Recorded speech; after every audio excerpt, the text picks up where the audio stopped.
com toda a característica de uma manobra. Nós vamos conversar sobre tudo isso agora com o deputado federal pelo PDT, Pompeu de Matos. Deputado, bem-vindo aqui ao Bastidores do Poder. Como é que o senhor avalia essa suspensão da candidatura de Ciro Gomes à presidência da República depois desse resultado que, inclusive, surpreendeu a todo mundo? Olha, primeiro, Macalós, boa tarde a ti, boa tarde ao povo de Porto Alegre, os ouvintes da Band aí de todo o Rio Grande. Prazer falar contigo e aqueles que estão aí ligados nos Bastidores do Poder. E essas coisas aqui são um pouco também do bastidor do poder que acontece em Brasília, né? Eu digo assim, primeiro essa questão do Ciro. É claro que o Ciro, ele fez uma manifestação forte de indignação próprio de quem está indignado, né? Ele, na verdade, não está suspendendo, não está, digamos assim, retirando a candidatura. Ele está criando, digamos assim, uma situação onde ele está mostrando o constrangimento que ele está passando por conta dos votos, não é que o PDT teve, que uma parte da bancada do PDT teve aqui em Brasília. É verdade que uma parte majoritária, porque 15 votaram a favor e 9 não deram apoio à PEC. Então, foi 9-15, a bancada se dividiu. E dentre os 9 votos contra a PEC, um deles é o meu voto. Eu votei contra a PEC lá na CCJ, onde eu tenho a honra de liderar a bancada do PDT. Votei contra a PEC quando designado para ser membro da comissão especial que estudou, debateu a PEC, fez audiências públicas, ouviu, enfim, a sociedade civil, o mundo jurídico. Votei, discursei, votei contra e no plenário eu mantive a coerência. Não podia votar diferente, votei contra. Parte da nossa bancada acabou, inclusive, mudando de posição meio na última hora, por conta de que entrou aí interesse dos professores, enfim, teve aí alguns pequenos ajustes na PEC, mas a mim não contemplou absolutamente nada, porque na minha visão, Macalós, a PEC, ela é um calote.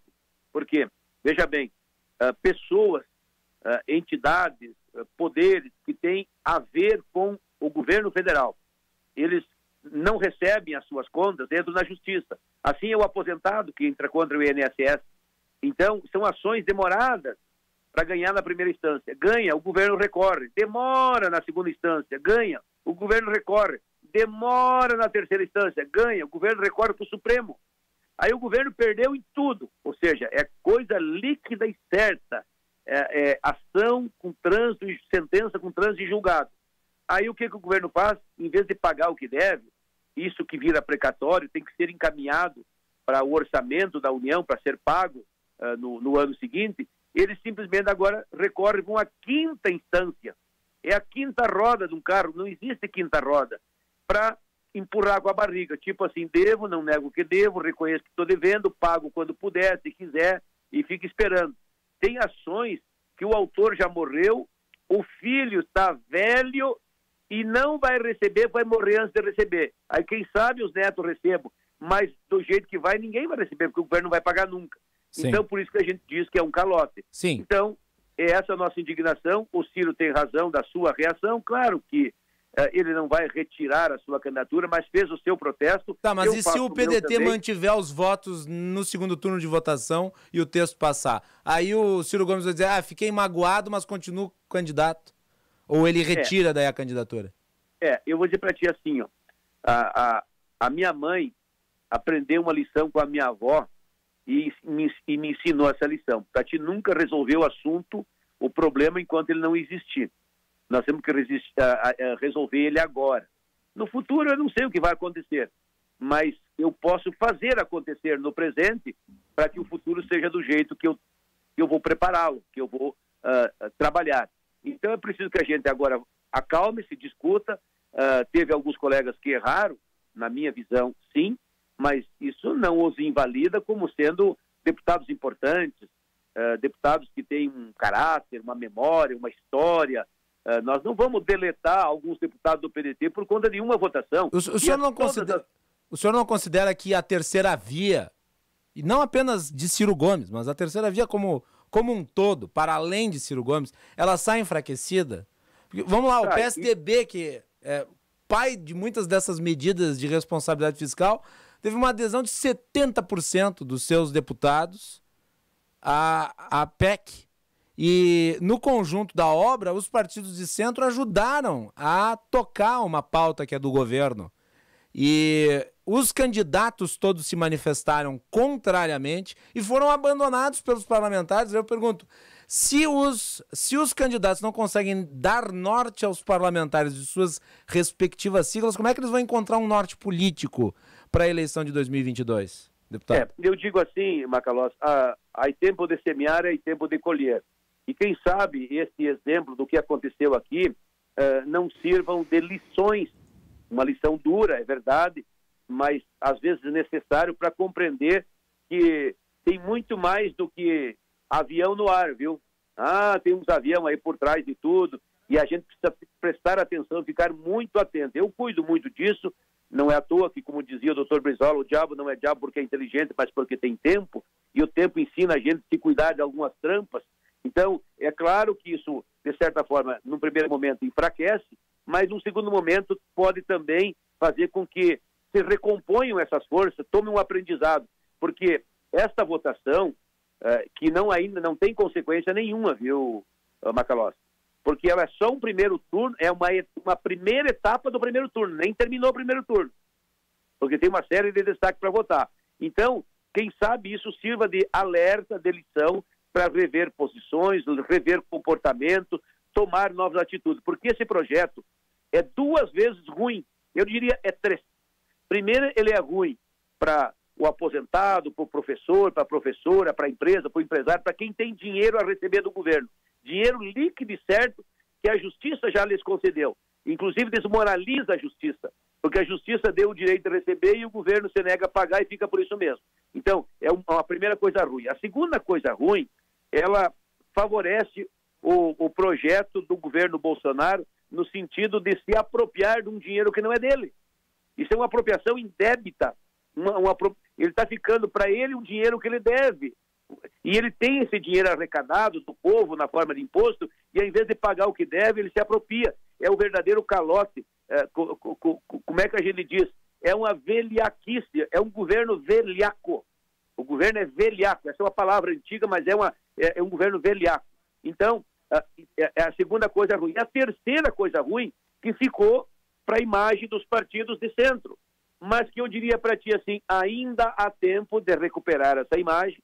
A gente dá tempo ao tempo para que com o tempo tenha tempo, desde que não perca tempo, chega o tempo no tempo certo. É porque a impressão do público é que os partidos ditos de centro, na realidade, são partidos bolsonaristas. Pois é, eu diria assim, não vamos confundir, não é partidos.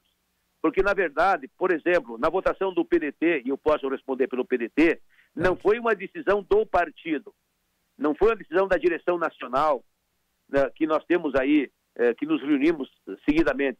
Foi uma decisão majoritária da bancada, de parte da bancada. Claro que repercute, a gente sabe que repercute com todo mundo, mas não é uma decisão do PDT, não é uma decisão do Ciro, não é uma decisão de toda a bancada, tanto que nós nos dividimos 9-15. Você está entendendo? Então, o que é preciso agora é a gente tirar uma lição disso, a gente tirar um aprendizado, corrigir a tempo de corrigir, errar é humano, permanecer no erro é burrice, e eu espero que a gente possa corrigir e pegar isso como exemplo. Agora, uma coisa, se tu me permite, sim, que eu não concordo de jeito nenhum, e que ficou assim, ficou para demonstrar o caráter, ou a falta de caráter, olha o que eu estou dizendo, falta de caráter, essa chicana armado pela mesa da Câmara dos Deputados. Eu apontei aqui antes do senhor entrar, o ato número 212, a mudança na forma de votação, agora permitindo que parlamentares em missões autorizadas pela Câmara votem, sendo que na semana passada o Arthur Lira havia determinado a volta da votação 100% presencial. Mas eu vou dizer para ti, é mais grave até do que tu estás dizendo, e o que tu estás dizendo está certo, mas eu vou me permitir para ampliar um pouco. Porque veja bem, nós temos aí 50, talvez 60 deputados que não estão em Brasília. E antes, tu podia, da onde tu estivesse, tu acessar pelo sistema remoto e todos participavam da sessão e todos podiam votar. Aí o presidente Lira mudou o sistema, só dando presença aqui em Brasília é que tu podes votar. Tu pode votar do teu gabinete, de qualquer lugar aqui, mas desde que antes tu aperta o dedo, mostra a digital ali na mesa da Câmara, tá bem? Bom, agora o governo, o presidente mudou na última hora. E eu vou dizer para ti, eu não veria nenhum problema de mudar. Sabe qual era a mudança? Voltar ao sistema antigo, nem que fosse por uns dias. Ou seja, onde todo mundo pudesse votar. Mas não, o que ele fez? Ele mudou, abriu a senha só para os amigos do rei. Só para aqueles deputados, amigos dele, que estão no estrangeiro, em missão, eu não vou ficar desmerecendo, as missões também são importantes, eu não estou lá, mas eu respeito quem está. Mas aquele que está em casa, em home office, que por estar com idade avançada, não quer se expor ao vírus, ou até porque está doente, ou porque não concorda, quer trabalhar de casa, por que esse não tem o direito de poder votar? Se ele abrisse para um, ele tinha que abrir para todos. Isso para mim é chicana, isso para mim é trampa, não tem outro nome. E ele fez isso, sabe para quê? Porque aqueles que estavam lá no estrangeiro, todos eles, amigos do rei, votariam a favor. Nem todos, né? Tem deputados do PT, do Rede, com rara exceção, eu digo assim, com rara exceção, mas a grande maioria votaria a favor. Então, ou seja, se tu não está em Brasília e está no Brasil, não pode. Se tu não está em Brasília e está no estrangeiro, pode. É uma coisa assim, aí tu tem um diferencial, aí tem deputados mais deputados e deputados menos deputados. Por isso o PDT, e dentre os quais eu me assenti e me somei, nós, um grupo de parlamentares que votaram contra a PEC, nós entramos no Supremo contra esta manobra. E qual é a argumentação jurídica, deputado? Oi? Qual é a argumentação jurídica para entrar no Supremo contra essa manobra? É que houve uma mudança da regra do jogo durante o jogo. Perfeito. Ou seja, a sessão estava aberta, estava em andamento, as regras eram essas, aí quando o presidente viu que com aquelas regras não vencia, ele mudou as regras exatamente para se beneficiar. E ainda, além dele mudar as regras, ele fez com uma parcialidade tal e tamanha que só alguns que não estavam em Brasília podiam. Se ele dissesse assim, todos que são deputados, não importa onde estão, podem votar, bom, é razoável, é democrático, é republicano, é plural, é para todos. Não, mas ele botou assim, todos os que não estão em Brasília, dos que não estão em Brasília, só podem votar quem está no estrangeiro. Quem não está em Brasília, mas está no Brasil, não pode votar. Agora, quem não está em Brasília, mas está no estrangeiro, esse pode votar. Isso é casuísmo. Deputado, então tem um deputado... Oi. Só pode concluir, só para a gente fazer a última pergunta. Não, isso é um casuísmo, é uma chicana, é uma trampa. É uma trampa inaceitável. Eu espero que essa ação do Supremo fique bem claro. Tu imagina se os ministros do Supremo, o presidente do Supremo Federal, numa votação colegiada, fizesse isso. Tu acha que algum ministro do Supremo ia topar esse tipo de chicana? Se vale para os ministros do Supremo, que é um colegiado, vale para a Assembleia Legislativa, para a Câmara de Vereadores, para a Câmara dos Deputados. Nós temos que dar tratamento iguais para todos. Se um grupo lá no estrangeiro pode votar, o grupo de brasileiro que não está no estrangeiro, mas que não está em Brasília, teria que poder votar também. Isso é justo que seja. Deputado, obrigado por ter atendido o convite da nossa produção para falar sobre esse assunto quente. Lhe deixamos com a última palavra. Não, eu só quero aqui reafirmar. Eu votei contra esta PEC do calote, que permite que o governo federal não precise pagar as pensionistas, não precisa pagar os aposentados, o empresário, os professores que têm a ver, nega a conta para os municípios, para os estados. Eu votei contra 3 vezes, lá na CCJ, lá na Comissão Especial, aqui no plenário. E votarei 30 outras tantas vezes quantas for necessárias contra essa PEC, que ela não faz bem para o Brasil, ela não faz bem para ninguém, e ela dá um calote e deixa mal o próprio governo, que fica com a pecha de ser velhaco. Se o governo não precisa pagar a conta, o Estado não precisa também. Se pode o maior, pode o menor. Os estados podem negar conta, os municípios podem negar conta, os empresários podem negar conta, o cidadão, pessoa física, pode negar conta. Eu já estou pensando em não pagar as minhas também, porque o negócio é negar conta no Brasil. Porque se aqui pode, o Brasil inteiro vai começar a negar conta. E isso não é bom para a nossa imagem interna, para o nosso respeito aos contratos, aos negócios. É uma desmoralização para o Poder Judiciário, que tomou uma decisão cuja decisão do judiciário não vale nada. Isso é muito ruim para o país. Obrigado, deputado Pompeu de Matos, do PDT, aqui no Bastidores.